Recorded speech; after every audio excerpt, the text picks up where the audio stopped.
Good morning, everybody. I am up to my usual morning motivation, and it is Sunday. And being that I don't always go to church on Sundays, not saying that I don't, but I choose to get my word at home a lot of times. And I do have some motivational speeches and things that I've been listening to. And I did want to let you guys just play a part in some of that this morning.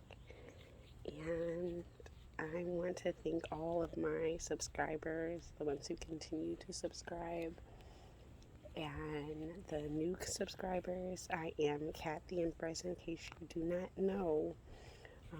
I will come back later today with some tarot readings, but for now, we are just embarking on what my morning is like. When I first woke up, I'm not completely always feeling my best, and today my fibroids are getting the best of me. So we are going to just have a morning meditation and maybe a little bit of earth connection, but let's start with the morning meditation, you guys. Welcome to my page. Please do not forget to like, subscribe, and share, and let's listen. You solve with what you bring. And you don't have to have a degree to do this. It could be as simple as my father's mop in a bucket.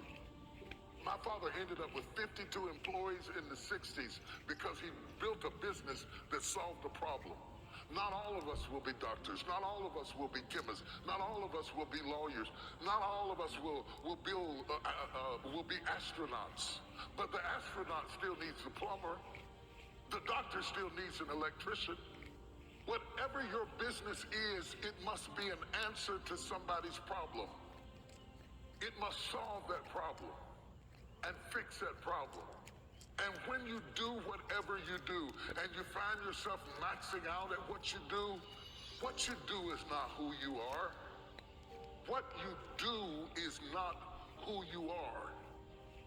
What you do is not who you are. People say T.D. Jakes is a preacher. First of all, he wasn't always. Second of all, T.D. Jakes is a man. He is a man called to preach. See, when people give you titles, they imprison you. If I bought into that, I wouldn't have done almost $500 million worth of films at the box office. Because I would have said, I'm a preacher, I can't do that.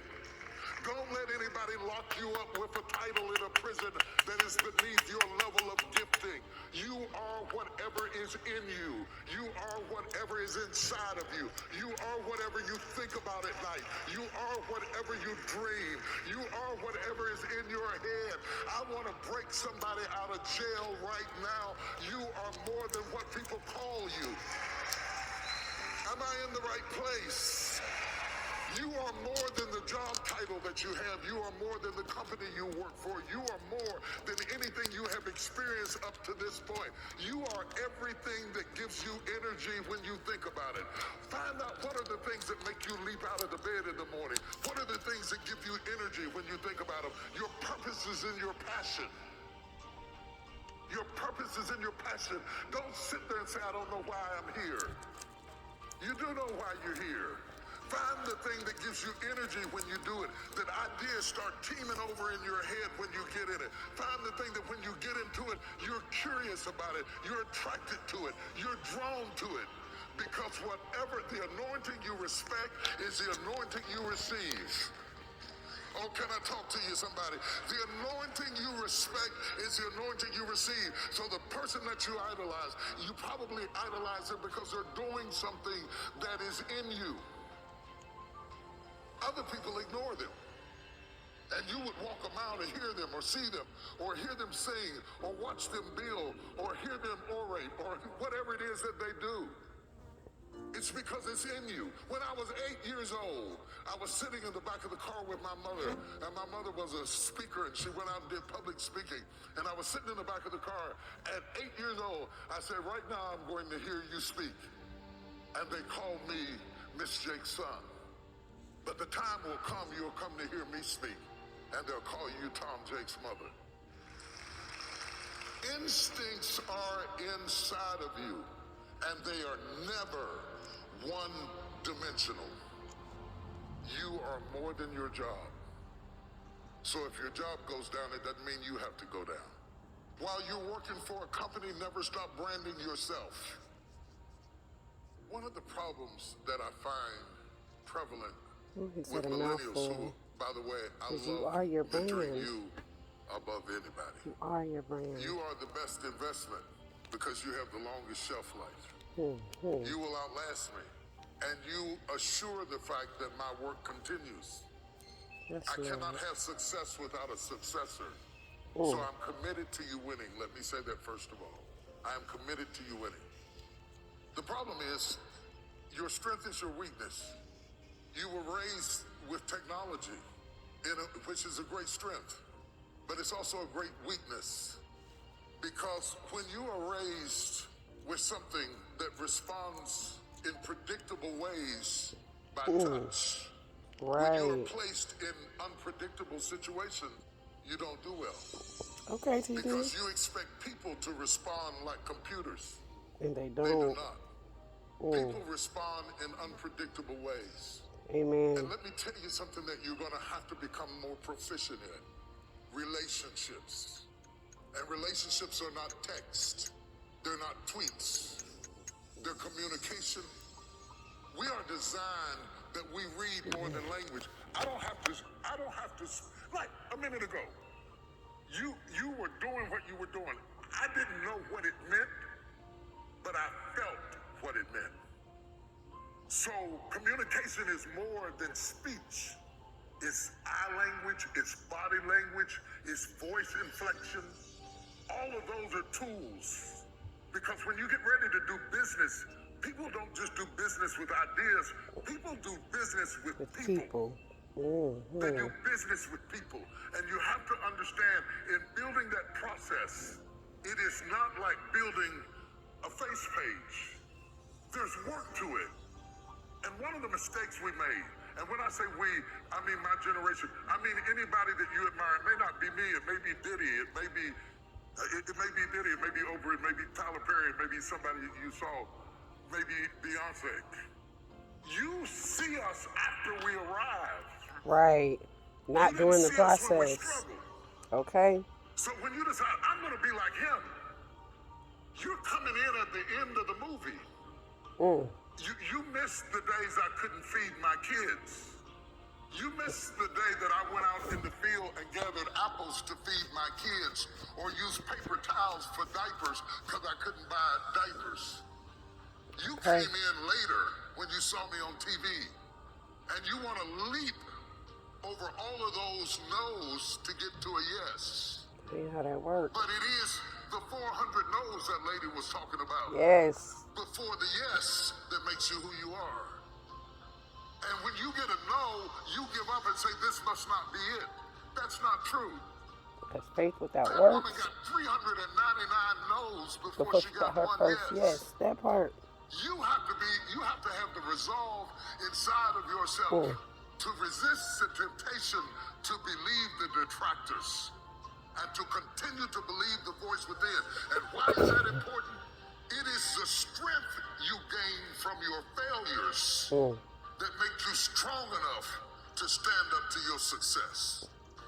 If I wanted to really destroy you right now, real fast, real quick, I would give you my life right now and all that goes with it and all the 300 and so employees of my little company. I would give it all to you right now in a flash and say, there, it's yours, take it. You know why that would be criminal? I didn't give you the struggle and the strife and the experience and the pain that created it. You wouldn't be able to handle it. You wouldn't be able to stand it. It would be murderous to win too soon. Let me go biblical on you. The reason the prodigal son ended up in the hog pen is not that he didn't get what was his. It was that he got what was his too soon. And there is something to be without the about struggle. process. Right, the The process. process, the little steps that make a mile. It is not the destination. It is the things you learn along the way. It is the people who beguiled you and tricked you that make you wiser. Wisdom is made out of the stupid things you did before you got it. The people that made you a Don't miss fool. it. Right. That process Don't take that is for granted. invaluable to you getting there. Does that mean that you have to be my age before you get there? Absolutely not.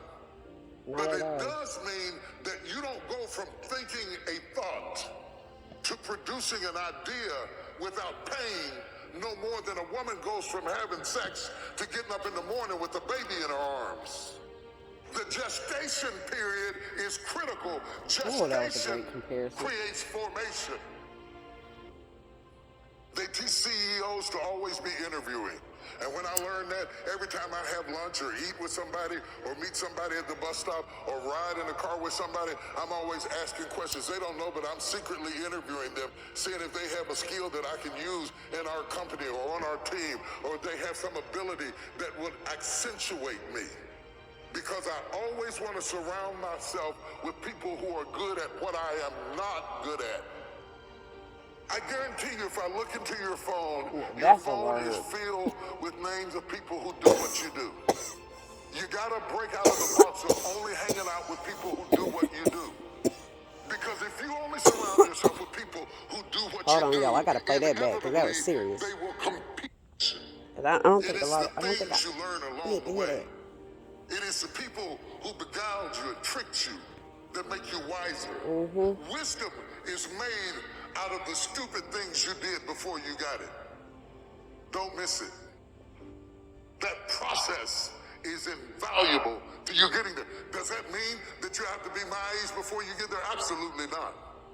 But it does mean that you don't go from thinking a thought to producing an idea without pain no more than a woman goes from having sex to getting up in the morning with a baby in her arms.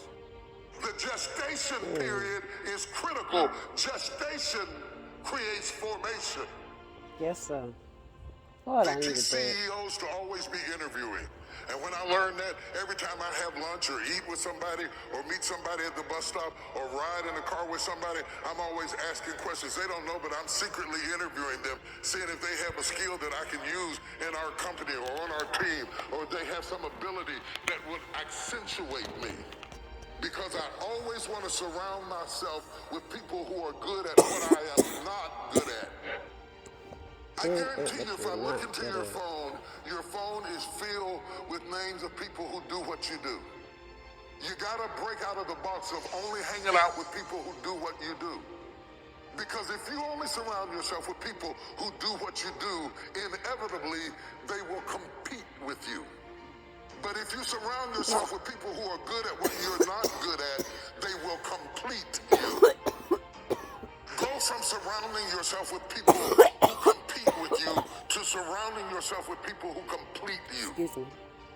So the lawyer needs to hang out with the doctor, and the doctor needs to hang out with the dentist, and the CEO needs to hang out with the preacher, because I always get excited when I have a friend that doesn't do what I do. When I have a friend who does what I do, I have to put up with these little snide remarks, little funny, little halfway compliments, where they're a little bit of a hater, but they're not really a hater, but they're sort of a hater. Does anybody know what I'm talking about? Where they give you these little halfway compliments that you don't know how to take, and you sort of give them a half grin, and you walk away wondering, what did they mean by that?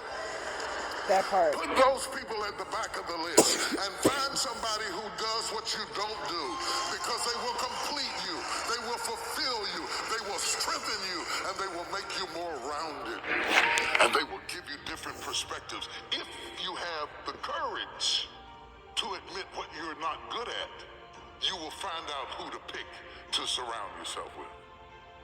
I want to hire my weaknesses, not my strengths. Because when you hire your strengths, they're just waiting on you to get sick so they can take your job. Hire your weaknesses. Surround yourself with people who complete your vision, and then build your team.